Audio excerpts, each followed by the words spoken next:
মত করতে পারে।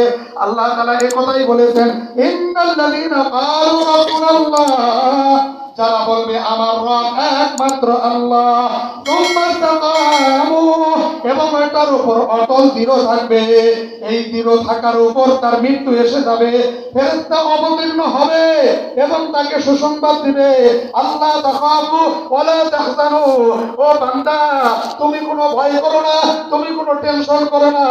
আল্লাহ যে মুমিন বান্দাকে জান্নাতের ওয়াদা দিয়েছে, ওই জান্নাতের সুসংবাদ গ্রহণ করো। আল্লাহু আকবার। ওই আল্লাহ আমাদের কাছে না দূরে? কত কাছে, কত কাছে। নাহনু আকরাবু ইলাইহি মিন হাবলিল ওয়ারিদ। আল্লাহ রাব্বুল আলামিন বলতেছেন, ও বান্দা আমাকে ফাঁকি দেওয়া যাবে না, আমাকে এরকম ভাবে আমাকে কোনোভাবেই তোমরা ভুলাইতে পারবে না। আমি রব্বুল আলামিন সবকিছু দেখি, আমি রব্বুল আলামিন সবকিছু শুনি, আমি রব্বুল আলামিন সবকিছু জানি। আমি আল্লাহ তোমার নিকটে, কত নিকটে, কত নিকটে। আমি তোমার ঘাড়ের যে রগ আছে, আমি আল্লাহ তার চাইতে নিকটে। আল্লাহু আকবার। ও ভাই, আমাদের গুনার কথা স্মরণ করি, আমাদের গুনার কথা স্মরণ করি। আমাদের জীবনের প্রত্যেকের রঙিন ভিডিও আছে। আমাদের শায়েখ বলেন, আমাদের জীবনের যে গুনাহ আছে, আমাদের জীবনের যে নাফরমানি আছে, দুনিয়ার কেউ জানে না। স্ত্রী যদি জানতো আমাদেরকে ভালো মানুষ বলতো না, সন্তান যদি জানতো বাবা বলে পরিচয় দিত না, মুসল্লিরা যদি জানতো ইমামতি জানতো না, মাদ্রাসার ওস্তাদরা ছাত্ররা জানলে মুহতামিমগিরি থাকতো না, বাবা মা জানলে সন্তান করে পরিচয় দিত না। আমাদের গুনাহ এত ভারী, এত ভারী। ওই ভিডিও যদি আল্লাহ তাআলা ছেড়ে দেন, আমার আপনার হালত কি হবে, আমার আপনার অবস্থা কি হবে? এজন্য ভাই, গুনাহ করার সাথে সাথে তওবা করে নেওয়া। আর নবী আলাইহিস সালাতু ওয়াস সালাম বলেন, আত-তাইবু মিনাদ যামবি কামান লা যামবা লাহু। যে ব্যক্তি গুনাহ করলো, গুনাহ করার পরে সে তওবা করলো, সে যেন এমন হয়ে গেল আর কোনো তওবা, তার আর কোনো আমলনামায় গুনাহ নাই, তার আমলনামায় কোনো গুনাহ নাই। আল্লাহ রাব্বুল আলামিন এত দয়ালু, এত মেহেরবান। বান্দা গুনাহ করার পরে যখন তওবা করে, আল্লাহ তাআলা তার গুনাহগুলি মুছে দেন, আর তার গুনার জায়গায় আল্লাহ তাআলা নেক দিয়ে পরিবর্তন করে দেন।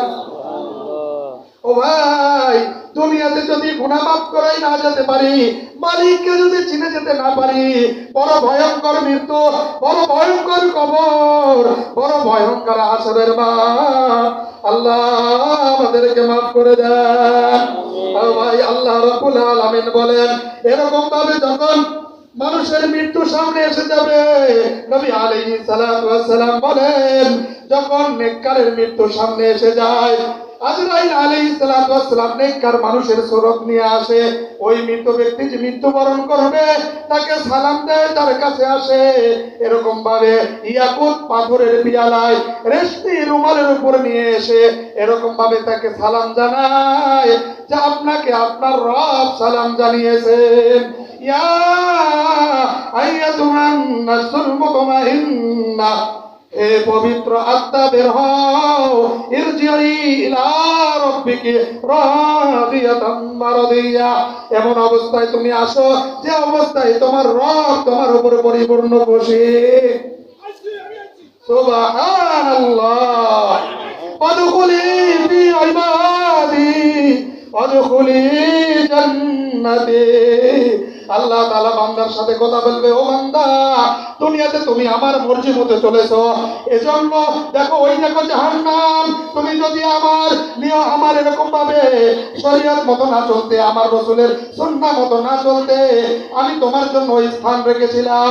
তুমি আমাকে খুশি করেছো, আমার বিধান মতো চলেছো, আমার বান্দা হয়েছো, এই জন্য তোমার জন্য জান্নাত। আল্লাহু আকবার। আল্লাহ রাব্বুল আলামিন বলেন, ফাদখুলি ফি ইবাদি ওয়াদখুলি জান্নাতি। পক্ষান্তরে যদি কোনো বান্দা যদি আল্লাহকে নারাজ করে যায়, নাফরমানি অবস্থায় মৃত্যুবরণ হয়, আজরাইল আলাইহিস সালাতু ওয়াস সালাম এত ভয়ঙ্কর রূপ নিয়ে আসবে, এরকম ভাবে পা থাকবে মাটিতে, মাথা থাকবে এরকম ভাবে আসমানে, এরকম শরীরের প্রত্যেকটা লোম দিয়ে আগুনের ফুলকি বের হবে। আল্লাহু আকবার। মৃত ব্যক্তি যে মৃত্যুবরণ করবে, আজরাইল আলাইহিস সালামকে দেখার সাথে সাথে তার এত পিপাসা লাগবে, এত ভয়ঙ্কর তার অবস্থা হবে, এটা দেখার সাথে তার যে পানি পিপাসা লাগবে, নবী আলাইহিস সালাম বলেন সমস্ত দুনিয়ার পানি পান করালেও তার পিপাসা নিবারণ হবে না। আল্লাহ তাআলা আমাদেরকে এইরকম মৃত্যুর থেকে হেফাজত করেন, আমিন। চট নিয়ে আসবে, ময়লাযুক্ত চট নিয়ে আসবে, আর বলবে হে নাফরমান আত্মা বের হও। আজরাইল আলাইহিস সালামের সূরত দেখে আত্মা নষ্ট এরকম ভাবে পা থেকে মাথা পর্যন্ত, মাথা থেকে পা পর্যন্ত দৌড়াদৌড়ি করতে থাকবে।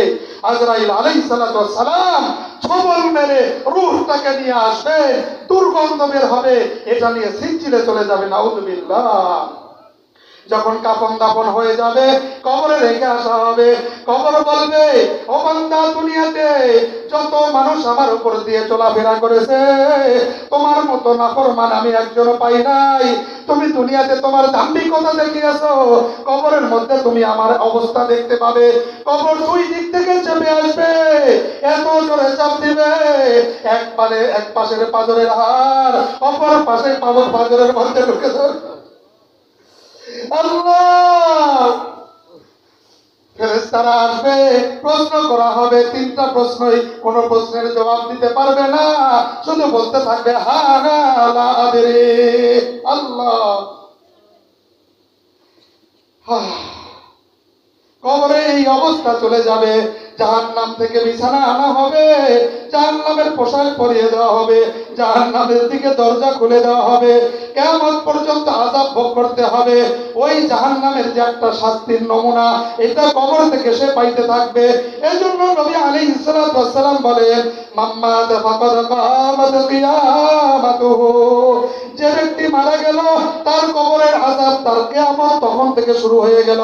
এজন্য যদি নেককার বান্দা হয়, জান্নাতের সুসংবাদ কবর থেকে সে পাইতে থাকে আর জান্নাতের নিয়ামত ভোগ করতে থাকে। আর যদি নাফরমান হয়, জাহান্নামের শাস্তি কবর থেকে শুরু হয়ে যায়। ভাই, আমরা কি জান্নাতি হইতে চাই? আল্লাহ তাআলা আমাদেরকে তৌফিক দান করেন, আমিন। এই জান্নাতি হওয়ার জন্য আমাদের সাক্ষ্য দেওয়া লাগবে আমাদের রবকে। আমাদের রাসূলের নাম কি? মুহাম্মদুর রাসূলুল্লাহ সাল্লাল্লাহু আলাইহি ওয়াসাল্লাম। আল্লাহ তাআলা আমাদেরকে মজবুত ঈমান অর্জন করে ঈমানের উপর